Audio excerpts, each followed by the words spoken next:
నమస్తే అండి అందరికీ. నా పేరు మట్టా జయంతిగో. నేను మీలో ఒకదాన్నే. ఈరోజు నేను ఒకటే చెప్పాలి, ఏ పార్టీకో లేకపోతే ఏ సంఘానికి సంబంధించి నేను ఒక సామాన్యురాలుగా మీతో మాట్లాడుతున్నా. ప్రభుత్వ పథకాలు అందాల్సింది నిరుపేదలకండి. తినడానికి కూడా కష్టపడే వాళ్ళకి, కూలీనాలి చేసుకునే వాళ్ళకి వారి ప్రభుత్వ పథకాలు. అప్పుడు ప్రభుత్వానికి బడ్జెట్ తగ్గుతుండి నిరుపేదకి న్యాయం చేసినట్టు అవుతుంది. ఈరోజు 100 ఎకరాలు ఉన్న వాళ్ళు కూడా రైతు బంధు ఇవ్వాలని చెప్పేసి గొడవ పడుతున్నారు. అది చాలా సిగ్గుచేటు. 1 నుంచి 5 ఎకరాల లోపు ఉన్న వాళ్ళకి మాత్రమే రైతు బంధు ఇవ్వాలి.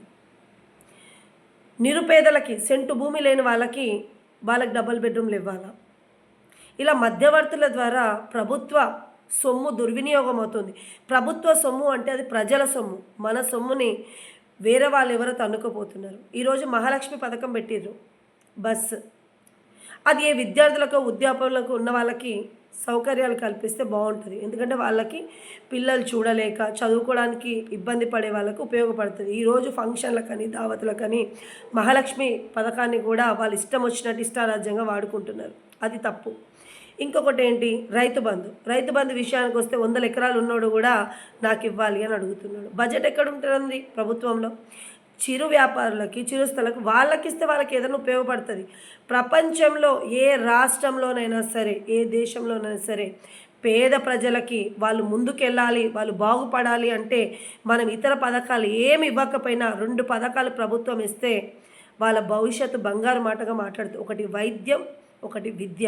ఇవి 2 ఉంటే వాళ్ళకి అది ఖర్చుతో కూడుకున్న పని. ఇప్పుడు ఒక నిరుపేదండి ఒక 15,000కో 10,000కో ఎక్కడో జాబ్ చేస్తాడు. అతనికి పిల్లల చదువులు, అలాగే వైద్యం పరంగా వాళ్ళు ఎంతో ఆర్థికంగా ఇబ్బందులు పడి ఈరోజు చాలామందిని చూస్తున్నాం. కుటుంబం కూడా ఆత్మహత్యలు చేసుకుంటుంది. ఎందుకంటే వాళ్ళు కష్టపడ్డ సొత్తు వాళ్ళు తినలేకపోతున్నారు. ఎందుకంటే విద్యకి ఖర్చు అయ్యి బయట అప్పులు చేసి అప్పులు కట్టలేక కుటుంబం చిన్నారులతో సహా ఆత్మహత్య చేసుకుంటున్నారు. అది చూసినప్పుడల్లా చాలా మనసు బాధ అనిపిస్తుంది. ఇలాంటి వాళ్ళ గురించి ప్రభుత్వాలు ఏదన్నా చేయాలి.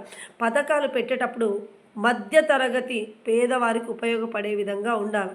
కొంతమందిని చూస్తూ ఉంటే నాకు చాలా బాధ అనిపిస్తుంది. ఎందుకంటే ఉన్నవాళ్ళు కూడా లేని వాళ్ళతో పోటీ మరి ప్రభుత్వం మాకెందుకు ఇవ్వదు అని చెప్పి గొడవలు చేస్తూ ప్రవర్తిస్తూ ఉంటారు. దానికి తోడు కొన్ని ప్రతిపక్షాలు వెంటబడి మళ్ళీ ఇట్లాంటి ఉద్యమాలు కొనసాగిస్తూ ఉంటారు. అది చాలా తప్పు.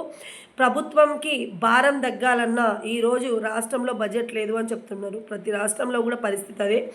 రాష్ట్రంలో బడ్జెట్ ఎందుకు లేదు అంటే ఇలా పనికిరాని పథకాలు పెడితే దానివల్ల నష్టం వాటిల్లుతుంది. కాబట్టి ప్రభుత్వం దగ్గర డబ్బు లేకపోవచ్చు. ఈరోజు ప్రభుత్వం ఖర్చు పెట్టే ప్రతి రూపాయి కూడా ఒక పేదోడి చెమట, కష్టం. అది గుర్తుంచుకోవాల్సిన అవసరం ఉంది. ఇప్పటికైనా ప్రభుత్వం ఆలోచించి నిరుపేదలకైనా రేషన్ కార్డులు ఇవ్వండి, వాళ్ళకి డబుల్ బెడ్రూమ్లు ఇవ్వండి, రైతు బంధు మాఫీ చేయండి, వాళ్ళకి ఇతర సౌకర్యాల నుంచి మంచి చదువు, మంచి స్కూల్స్, అలాగే మంచి వైద్యం అంటే మంచి హాస్పిటల్స్ కలిగించండి. దీని ద్వారా ఒక మధ్యతరగతి సంతోషంగా బ్రతుకుతారు. వాళ్ళకి ఆత్మహత్యలు చేసుకోవాలన్న ఆలోచన కూడా అది ఇప్పటికైనా రాష్ట్ర ప్రభుత్వం ఆలోచించండి. అలాగే కేంద్ర ప్రభుత్వం కూడా నేను విజ్ఞప్తి చేస్తున్నా. నిరుపేదను ఆదుకోవడం అంటే వాళ్ళకి ఏదో జరిగినప్పుడు 50 లక్షల కోటి రూపాయలు ఎక్స్‌గ్రేషియా ఇవ్వడం కాదు. వాళ్ళు బాధల్లో ఉన్నప్పుడు మీరు తోడ్పాటుగా ఇలాంటి సౌకర్యాలు కల్పిస్తే వాళ్ళ భవిష్యత్తు బంగారు బాటగా ఉంటుందని చెప్పి నేను ప్రభుత్వాన్ని వేడుకుంటున్నాను.